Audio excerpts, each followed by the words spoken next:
En fait, j'ai au studio de l'Antv International actuellement M. Amr Kamal Zoheri, notre grand journaliste égyptien. Alain Medo, merci beaucoup pour votre présence et bonsoir. Merci à vous, bonsoir. Merci beaucoup. Donc, très rapidement, ce sommet ou cette réunion de coordination africaine a été créée en 2019 sous la présidence égyptienne de l'Union africaine et ça en lien avec les efforts de réforme institutionnelle de l'Union africaine dans le cadre de la division de travail et des tâches entre la Commission de l'Union africaine et les communautés économiques régionales, outre le renforcement de la voie de l'intégration régionale entre les pays du continent. Donc, ma première question, comment vous avez vu l'importance de ce sommet dans le cadre des conditions qu'on traverse actuellement? Oui, sans doute l'Égypte est un pays fondateur de l'Union africaine à la base et un pays avec une longue histoire qui a lutté pour la décolonisation du continent. Donc c'est son devoir, et même la courte période, elle a été exclue de l'Union africaine. Donc elle a très mal vécu et nous, en tant que peuple égyptien, on a mal supporté. Donc, au moment de la présidence égyptienne en 2019, c'était une bonne idée de ne pas uniquement prendre ou faire des résolutions dans le vide, et c'est une sorte de suivi des rêves et des résolutions et des actes et des solutions trouvées depuis des années, depuis les fondations de cette organisation pour l'Union de l'Africaine et de l'Afrique, de ce continent qui a souffert de la colonisation et qui paye le prix malheureusement jusqu'aujourd'hui. Oui. Comment donc ça a suivi donc 2 fois par année, donc pour être sûr que ça travaille bien et ça continue. Oui.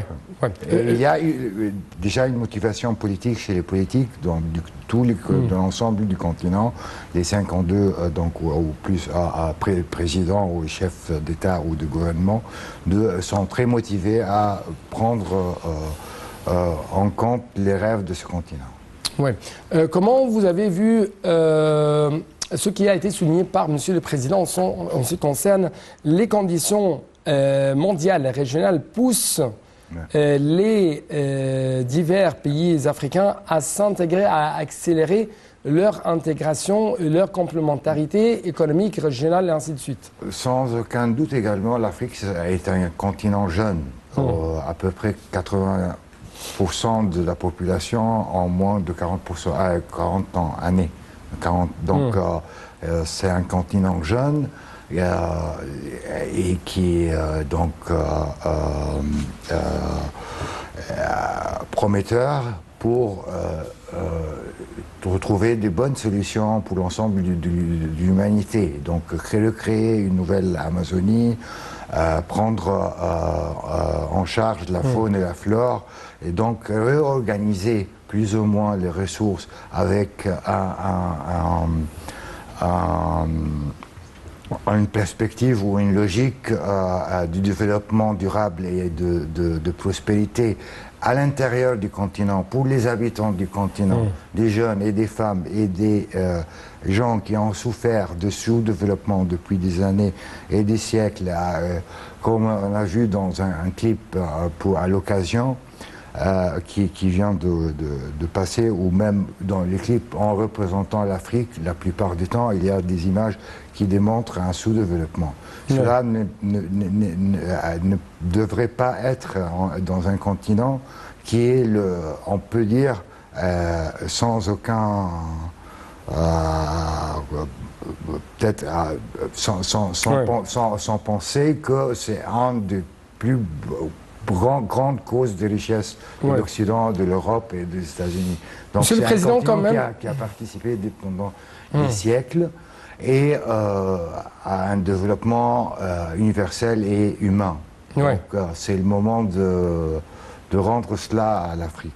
Oui, en fait, Monsieur le Président a souligné l'importance de renforcer l'infrastructure au sein de notre continent africain, et il a souligné l'importance de mettre en place 2 grands projets de liaison, comme par exemple dans le domaine de transport entre la Méditerranée et le lac Victoria. c'est un grand projet énorme de djihad. C'est au Congo, donc tout, ça devrait l'ensemble. Donc il y a une perspective et une logique, une vision égyptienne, une vision africaine et une vision partagée et un partenariat nouvelle qui s'est développé donc avec le NEPAD et avec les efforts en continu de l'Union africaine à réaliser ce qui est en accord déjà, donc avoir des résultats tangibles sur le terrain. Cela est la motivation de l'ensemble des présidents africains, dont le président égyptien, qui est aujourd'hui à la tête à la tête de deux organismes et organisations et comités très importants au développement du continent. Une concerne l'environnement et le développement qui est où l'Afrique souffre le plus, parce que en quelque sorte au niveau du recyclage aussi il y a quelques abus au niveau international du continent. Elle devient en quelque sorte donc quelques produits, une quelque sorte de poubelle pour ce qui est industriel, et à l'inverse de ce qui est proposé comme solution et comme logique de ce qui est dans le continent, ou ce que contient le continent des ressources, rendra une logique de développement durable et soutenue comme le président Sisi, comme le président Tebboune, et d'autre part le président sud-africain, donc le Sénégal, tout pays dans les 5 axes, et d'autres pays, donc en organisant l'Afrique premièrement en 8 zones différentes, donc le Sahel, l'Égypte, etc., pour après concrétiser tout cela en 5 zones qui pourraient s'unifier sous une logique de marché commun et marché ouvert, et avec une logistique à disposition de tous les commerçants et les marchands et les entrepreneurs du continent, notamment les jeunes. Et ici, les jeunes, par exemple, Monsieur le Président a jeté la lumière sur l'importance de renforcer la jeunesse africaine, de former quand même la jeunesse africaine dans le domaine des business, dans le domaine... je crois qu'il a salué une initiative visant à lancer 100 000 petites et moyens PME, entreprises les efforts de NEPAD, africaines au niveau du continent. Aussi également sur le finance, ce qui a mentionné le président Al-Sisi, la question aujourd'hui de financement en continu. Donc c'est l'idée de la Banque africaine de développement qui est en fer de lance de cette continuité, et malheureusement affecté par le contexte international des bourses et d'instabilité au niveau par exemple, de coût de la dette, etc. Donc cela devrait être repris, sans doute. L'Égypte et l'Afrique sont exceptionnels, et cela on l'a vu aujourd'hui avec l'hospitalité et l'accueil chaleureux du peuple kényan pour les chefs des États. Donc nous, on a également d'autres logiques, d'autres cultures et d'autres traditions pour affronter nos problèmes et nos solutions à les affronter. Donc cette logique un plan de résolution jusqu'au 2063, dans un plan de développement divisé en un plan de 10 ans et puis 25 années d'autres plans plus courts à réaliser, avec un suivi comme on l'a vu avec cette proposition et suggestion égyptienne d'une rencontre semi-annuelle ou semestrielle, donc aide à mettre tout cela en harmonie et en réalisation. Oui, oui. Parce que la barre est haute, même il y a des propositions pour avoir un passeport africain, un laissez-passer, comme pour les marchandises. Oui, en fait, l'une des priorités de la présidence égyptienne, par exemple, de cette organisation de NEPAD, c'était les tentatives pour transformer d'une manière industrielle l'Afrique, l'économie africaine. Ouais. Et cela devrait être en parallèle avec une reprogrammation de la dette africaine. Elle n'est pas énorme. Elle ne dépasse pas la dette extérieure de quelques pays européens ou même des États-Unis, bien sûr. Mais oui, ça reste conséquente au niveau du continental. Mais malheureusement, tout cela reste à un niveau qui devrait attirer nos attentions. Parce que, par exemple, si on parle aujourd'hui de 7 milliards de dollars, l'ensemble d'échanges commerciaux entre l'Égypte et l'Afrique, ça reste dérisoire et insignifiant avec tous les espoirs et on peut dire les ambitions affichées par la présidence, le gouvernement, le peuple égyptien aussi, parce qu'il trouve dans le peuple africain une continuité historique, traditionnelle et culturelle. J'ai un point essentiel à vous proposer, mais avant ça, nous devons vous rappeler, chaque téléspectateur, qu'en marge de la 5e réunion de coordination semestrielle de l'Union africaine, le président de Fattah Sisi s'est entretenu avec son homologue kenyan William Ruto. Lors de cette rencontre, les deux leaders ont examiné les moyens de renforcer les relations bilatérales et outre les dossiers régionaux, en particulier la situation prévalente dans la Corne d'Afrique, le bassin du Nil et la crise au Soudan. Les deux présidents ont examiné la coordination des initiatives visant à régler la crise soudanaise. Le président Sisi a affirmé qu'il a accordé un intérêt particulier à la coordination et la consultation avec son homologue kenyan en ce qui concerne les dossiers africains afin de préserver la paix et la sécurité dans le continent.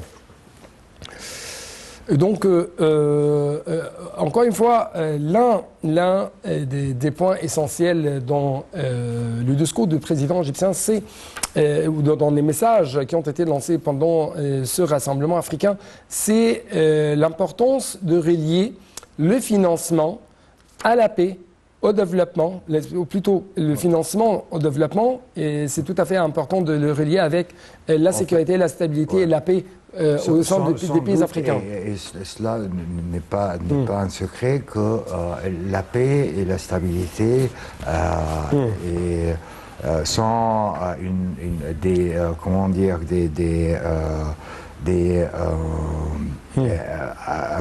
des composants sine qua non pour un développement durable en Afrique. Donc, on ne peut pas faire autrement sans réaliser et pacifier le continent. Avec les plus grands efforts qui sont déjà commencés avec le NEPAD, avec des comités spécialisés et donc consacrés à ce dossier d'abolir vraiment tous les armes et tous les conflits armés en Afrique. Mais cela demande du travail, beaucoup de travail, de coordination. Nous devons donc donner ou jeter plutôt un coup d'œil sur les grandes priorités de l'Égypte en tant qu'une présidente de NEPAD. Ça sera dans ce reportage. Après ça, j'ai une question très importante en ce qui concerne le financement, les modes de financement de développement et la dette ici en Afrique. Accélérer l'intégration continentale, telle est la mission clé de l'Égypte choisie en mars dernier à l'unanimité pour présider le comité d'orientation des chefs d'État et de gouvernement du NEPAD au cours de la période 2023-2025. Il ne fait aucun doute que la crise économique mondiale sape les efforts de développement de notre continent africain.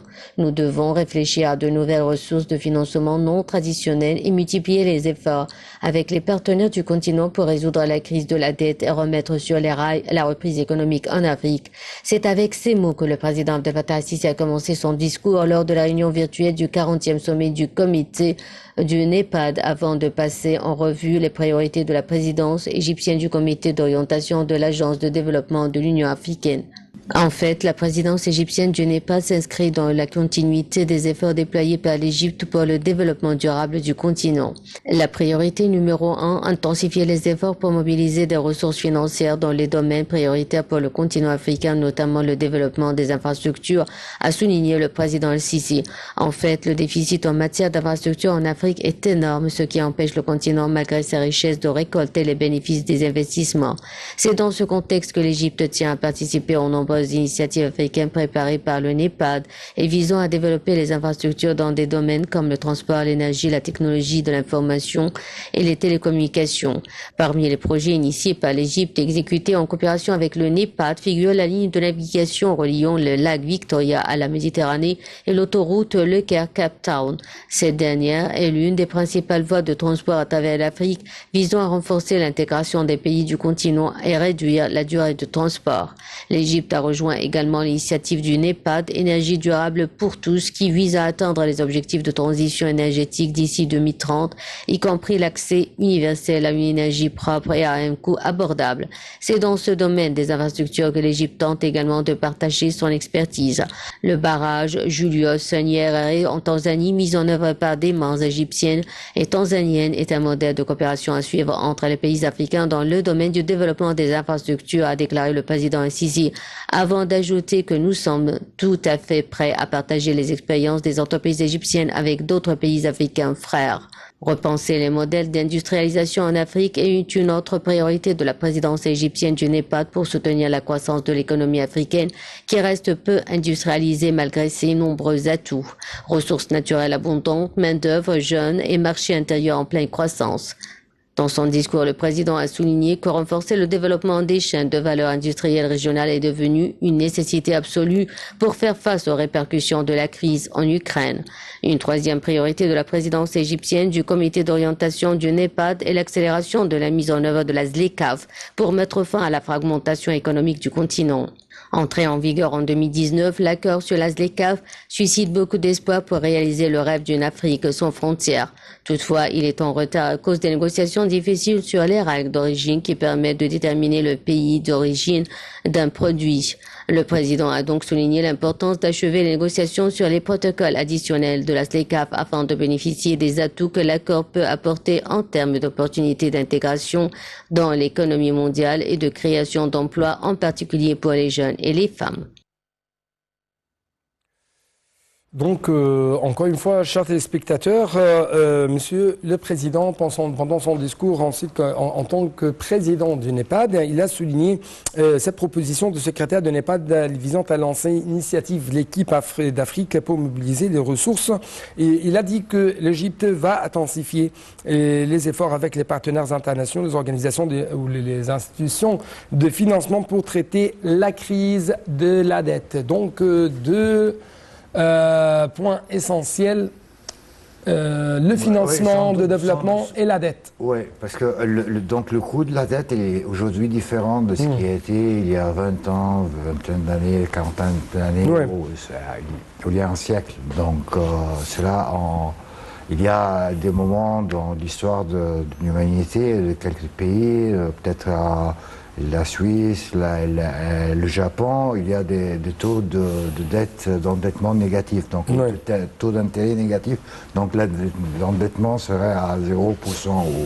Donc le problème qui affronte aujourd'hui le continent, dans l'ensemble du continent, comme l'ensemble de pays riches et développés également, même au plus haut rang, donc c'est le problème du taux d'intérêt de la dette.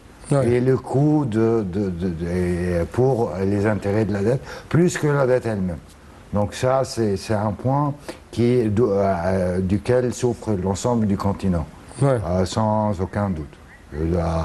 Et cela ne devrait pas être régularisé sans un arrêt immédiat peut-être des conflits internationaux, dont le conflit ukrainien par exemple. Le jour où tout l'ensemble de ce projet réussira, on pourrait au Caire par exemple le matin s'intéresser au cours de la bourse à Abuja ou en Afrique du Sud. Et l'inverse également. À ce moment-là, on pourrait dire que tous ces projets ont été bien réalisés. Et cela, on espère bien que sera réalisé avant l'aube de 2063. Donc aujourd'hui, ça, on pourrait le 2063 le considérer comme un deadline, mais tant qu'on réalise des bonnes réalisations et en avance, plus vite, c'est mieux. Mais le coût de la dette reste et le coût d'intérêt d'endettement ou des empreintes est excessivement cher aujourd'hui. Donc c'est un frein pour le développement. Une autre crise, c'est le changement climatique. La COP27 parvient à un accord décisif sur un nouveau fonds pertes et préjudices pour les pays vulnérables. Donc ça sera le reportage suivant de Dalia Kalam. Après ça, il y aura très rapidement une question. L'année 2022 a été marquée par de nombreux incidents météorologiques qui démontrent l'urgence à agir pour limiter le réchauffement climatique. Le réchauffement climatique est en grande partie causé par les pays industrialisés, aussi appelés pays du Nord, notamment en raison de leur production et consommation d'énergie. La combustion d'énergie fossile est grandement responsable de la pollution de l'air et du réchauffement de l'atmosphère. Les décisions politiques prises dans les pays industrialisés se font souvent au détriment d'autres pays avec une partie de la population mondiale laissée pour compte. À l'inverse, les pays non industrialisés ou en voie d'industrialisation ne consomment pas autant d'énergie et n'ont pas un impact aussi conséquent sur le climat que les pays du Nord. Pourtant, ils sont les premières victimes du réchauffement climatique et des incidents météorologiques. Pour faire face à cette grave crise, les pays du Sud ont obtenu la création d'un nouveau mécanisme de compensation lors de la COP27 qui prévoit un dédommagement par les pays les plus touchés par la crise climatique. Il s'agit d'un nouveau fonds spécial de pertes et préjudices. Ce nouveau fonds spécial de pertes et préjudices a pour objectif d'aider les pays les plus touchés par le réchauffement climatique de venir en aide aux populations les plus impactées et d'investir dans une transition vers une économie verte. L'Union européenne a accepté la création de ce mécanisme de financement des pertes et dommages pour les pays les plus vulnérables en échange de leur engagement à progressivement cesser d'utiliser des énergies fossiles. La situation économique des pays les plus vulnérables rend la lutte contre le réchauffement climatique encore plus complexe. En effet, lutter contre le réchauffement et protéger les populations les plus vulnérables implique un besoin conséquent en investissement. Il peut par exemple s'agir d'assurer une réduction des émissions de gaz à effet de serre, de construire des infrastructures pour faire face aux pertes et dommages causés par le changement climatique ou encore de restaurer les terres et la nature. Or, ces pays ne disposent pas, dans la plupart des cas, des fonds nécessaires pour mener de tels travaux, car ils sont déjà lourdement endettés. Par ailleurs, les compensations financières proposées par les pays du Nord, comme c'est le cas avec le Fonds spécial de pertes et préjudices de la COP27, sont souvent soumises à conditions. Or, ces pays ne disposent pas, dans la plupart des cas, des fonds nécessaires pour mener de tels travaux, car ils sont déjà lourdement endettés. Donc très rapidement, pourquoi Monsieur le Président a félicité aujourd'hui le Président de la République de Comores pour l'initiative Grande Muraille Bleue? Oui, donc sous la présidence de M. Ousmani, il a lancé cette initiative parce que l'économie bleue, c'est comme l'économie verte et même plus soutenue au niveau de l'environnement et de développement durable. Donc c'est une initiative très rapidement, s'il vous plaît. Parce que aujourd'hui, le président avait proposé une idée qui est l'échange de dettes. Parce que visiblement, au niveau du fonds qui devrait donc indemniser au niveau de ce qui était les causes de la pollution de l'Afrique, etc. L'idée d'échange de dettes. Donc, avec l'Afrique, ça pourrait être bénéfique pour réduire les intérêts de la dette africaine. Monsieur le grand journaliste Aram Zohel, merci beaucoup pour votre éclaircissement. J'ai plus de temps pour vous donner plus d'espace. Merci beaucoup. Et c'est pareillement pour vous, chers téléspectateurs. Merci. Je dois vous laisser avec un reportage sur les activités présidentielles.